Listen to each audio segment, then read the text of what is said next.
Imagine walking into an ordinary bank and in a matter of minutes being accused of fraud simply because of the way you look.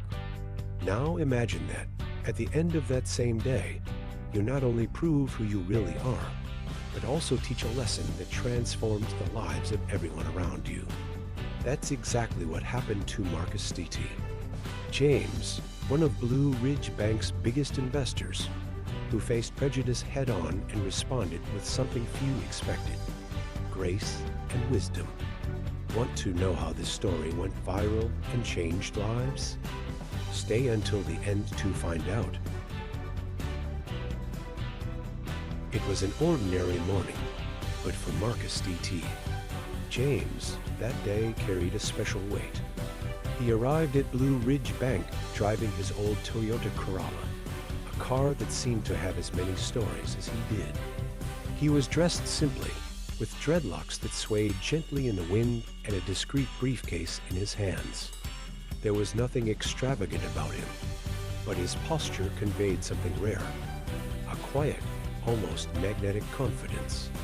It's funny how the world insists on judging by appearances, forgetting that the greatest riches often come wrapped in the most modest packages.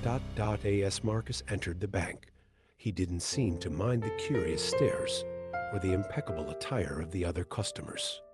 He walked up to the counter as if he knew exactly what he was doing, even if everything around him suggested otherwise. There's something powerful about not being intimidated by other people's expectations, don't you think?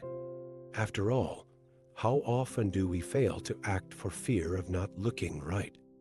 Marcus was living proof that true strength lies in knowing who you are and not in what others expect of you. And as he waited to be seen, there was an air of serenity in his expression, like someone who has already faced storms far greater than any superficial judgment. Life has this funny way of testing our patience and resilience at the most unexpected moments. But little did Marcus know that that day would be marked by something much bigger than a simple visit to the bank. Something that would start with a suspicious look and end with lessons for everyone involved. Susan Marley, the new manager of Blue Ridge Bank, was the kind of person who firmly believed in the importance of appearances. For her, a well-tailored suit and shiny shoes said more about someone than any words could ever express. So when Marcus St. James walked into the bank with his simple clothes and dreadlocks, she didn't need anything else to form an opinion. Ah, how easy it is to fall into the trap of snap judgments, isn't it? Susan thought she was just fulfilling her role as a professional, but in reality, she was letting a silent prejudice guide her actions. With a forced smile and a slightly condescending tone, Susan attended to him, emphasizing the bank's standards of professionalism. She spoke as if she wanted to teach him a lesson, but perhaps it was she who needed to learn something at that moment. Marcus, however, was not shaken. He calmly handed over the necessary documents and provided his account details. Isn't it curious how some people manage to keep their composure even when they're underestimated? It's almost as if they know that the truth always finds a way to come out. As Susan typed the information into the system, something in her expression changed. It was subtle at first, a slight tension in her forehead, a look that blinked faster than it should have. She was beginning to realize that there was something about Marcus that didn't fit the story she had created in her mind. But instead of questioning her own assumptions, she chose to feed the doubt and discomfort.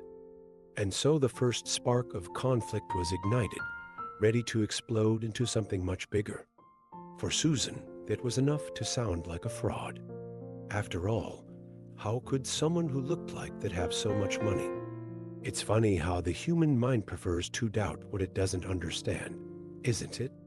That can't be real, she said, with a nervous laugh that was more like a shield for her disbelief. Susan began to question him directly, suggesting that he should try another bank. The word scammer hung in the air, even if she didn't have the courage to say it outright. Marcus remained calm, as if he had faced this kind of situation before. He didn't try to justify himself or get worked up. He just watched, like someone who knows that the truth has a peculiar way of revealing itself when the time is right. But Susan was determined to prove him right. In her mind, she believed she was protecting the bank from a possible scam. The problem was that her actions weren't just driven by professional prudence. There was something deeper there, a deep-rooted, perhaps even unconscious prejudice. And so the tension in the room began to grow, while Marcus remained steadfast in his serenity. Little did Susan know that the day was about to take a completely unexpected turn. With the patience of someone who has faced much bigger battles, Marcus offered Susan a chance to reconsider. He opened his briefcase and calmly presented his documents and credentials. "I'm a director of STT, James Global Technologies," he said, with the firm tone of someone who didn't need to prove anything, but chose to do so out of courtesy. Susan, however, didn't even look at the papers carefully. To her, it was just another desperate attempt by a phony. Ah, how quick we are to reject what challenges our beliefs. It's easier to deny than to admit that we might be wrong.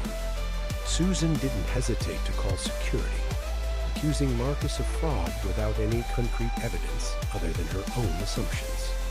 The room seemed to freeze for a moment, as if everyone around had realized the absurdity of the situation except her. Marcus raised his eyebrows slightly and made a remark that echoed like thunder. "It's funny how certain systems always assume the worst of people like me." He wasn't just talking to Susan. He was talking to everyone who has ever judged someone by their appearance or the wrong context. Even in the face of growing hostility, Marcus remained calm. He knew that losing his composure would only validate Susan's prejudices.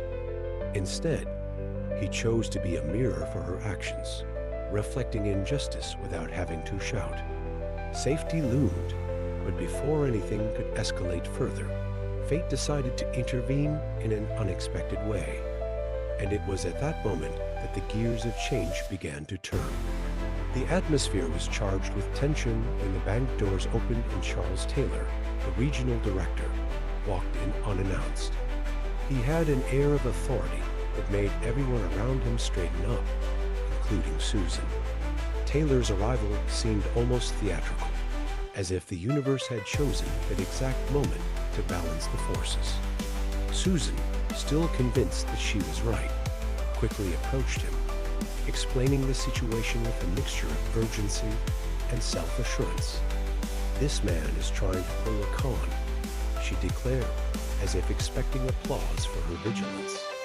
Taylor listened patiently as Susan spoke, but his eyes soon turned to Marcus. In an instant, his expression changed from curiosity to recognition. "Marcus DT. James?" he said, with a surprise that carried respect. The silence that followed was almost palpable. Susan blinked in confusion, not understanding why her superior seemed to treat Marcus with such reverence. And it's at this kind of moment that the truth begins to emerge like a beacon in the fog. Sometimes, all that's needed to dismantle a misconception is one person who can see beyond appearances. Taylor wasted no time in intervening.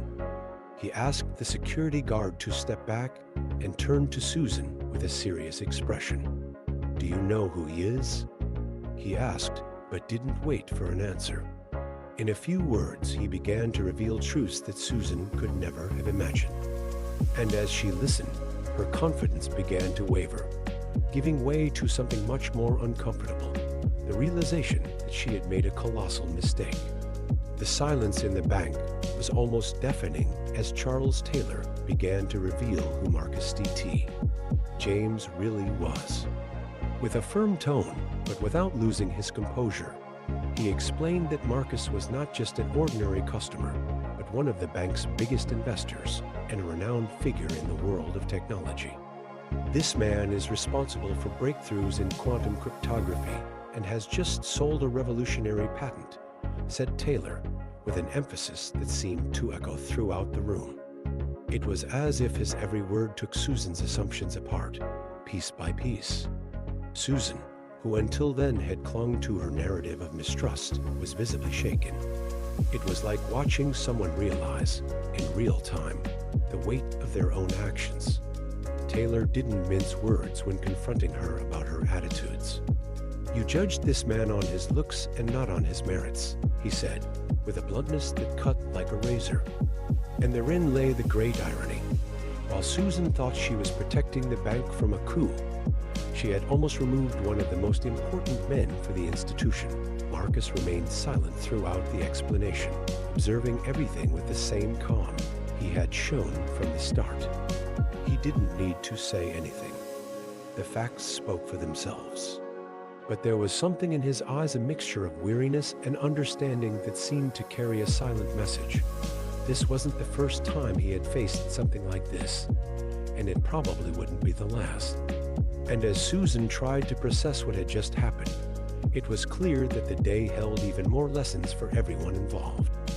Susan's expression changed from confusion to despair as Charles Taylor continued to speak. He not only highlighted her mistake, but also made it clear that the bank would not tolerate attitudes based on prejudice. "We are an institution that values inclusion and respect," he said, with an authority that left no room for rebuttal. And with that, he announced his decision. Susan was fired, with immediate effect. The news hit like a bombshell, leaving everyone in the bank in absolute silence. It was a difficult moment, but a necessary one, a reminder that actions have consequences. As Susan was escorted out of the building, she seemed to struggle with a mixture of shame and regret. Her steps were heavy, and her eyes avoided meeting anyone else's. It's funny how life has a way of teaching us lessons in the harshest possible way, isn't it? Susan believed she was in control, but ended up being a victim of her own limiting beliefs. And although it was painful, perhaps this was the beginning of a transformation she never imagined she would need. On the other side of the room, Marcus watched everything with impressive serenity.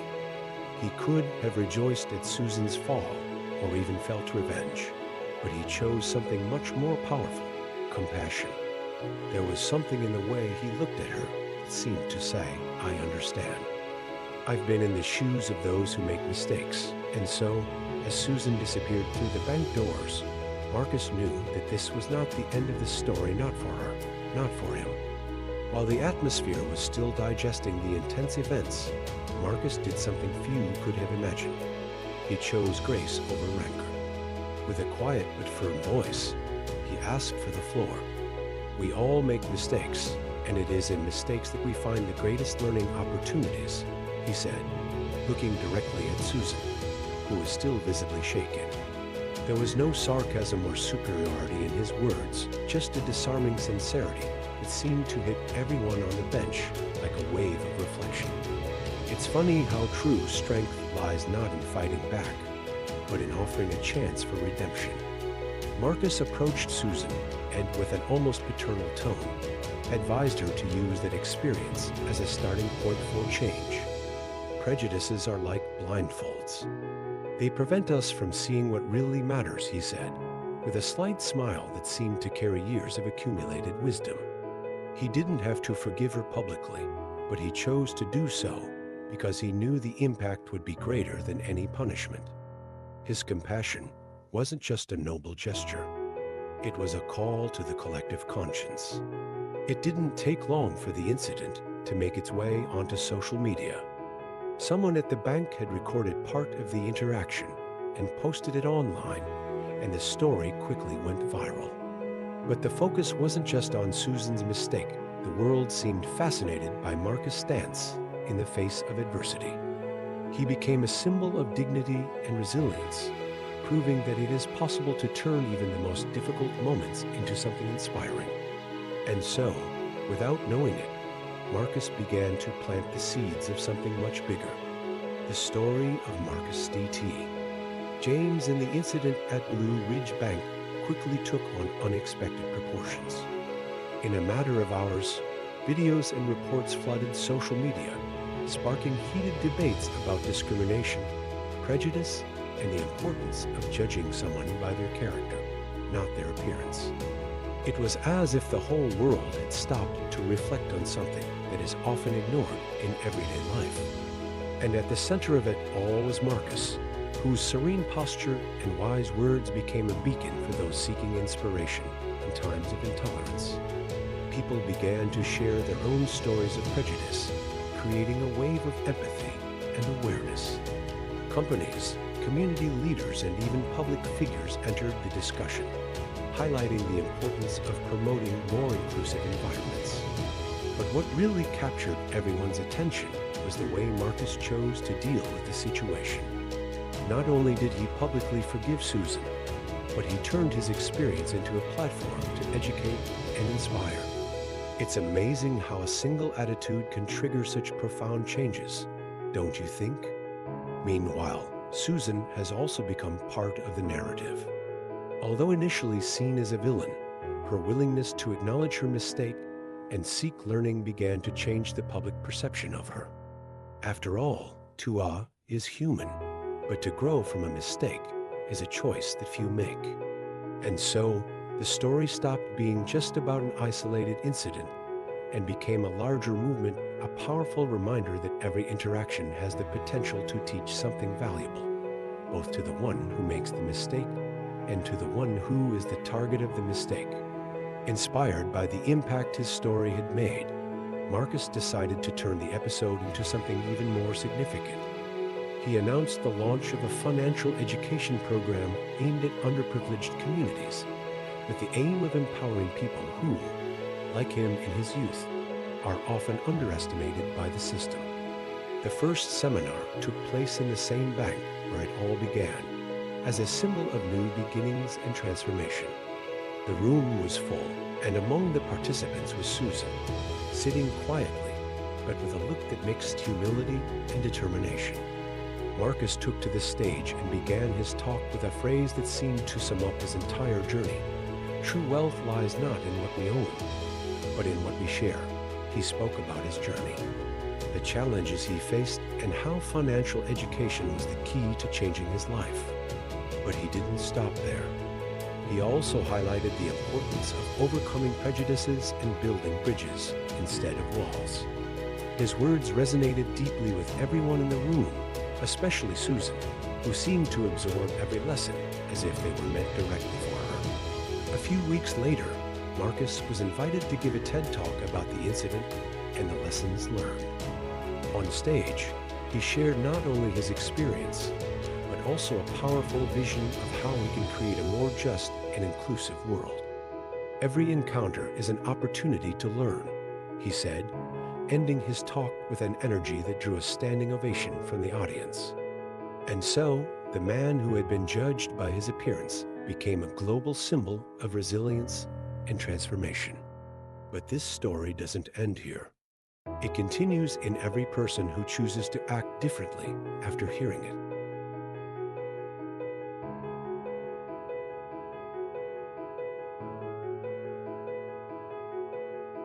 Marcus D.T. James' story is not just about an incident in a bank. It is a mirror that reflects the dynamics of prejudice, resilience, and transformation that we face every day. How often do we judge or are judged based on appearances, without even trying to understand what lies behind? Marcus' journey teaches us that true strength lies in standing firm in who we are, even when the world insists on putting us in boxes that don't define us. But it also shows us something even more powerful, the impact of choosing grace over bitterness. Now, I ask you, how many times have you failed to act out of fear of others' judgment? Or worse, how many times have you judged someone without knowing their story? Maybe it's time to change that. How about starting today by reflecting on how you can be more open, more inclusive, and more willing to see beyond appearances? After all, every interaction is a learning opportunity, not just for those who make mistakes, but also for those who have the chance to respond with empathy. If this story has inspired you in any way, subscribe to the channel and turn on notifications to continue learning valuable lessons like this. Let's build a space together where stories like Marcus can not only be told, but also transform lives. And remember, the next step depends on you.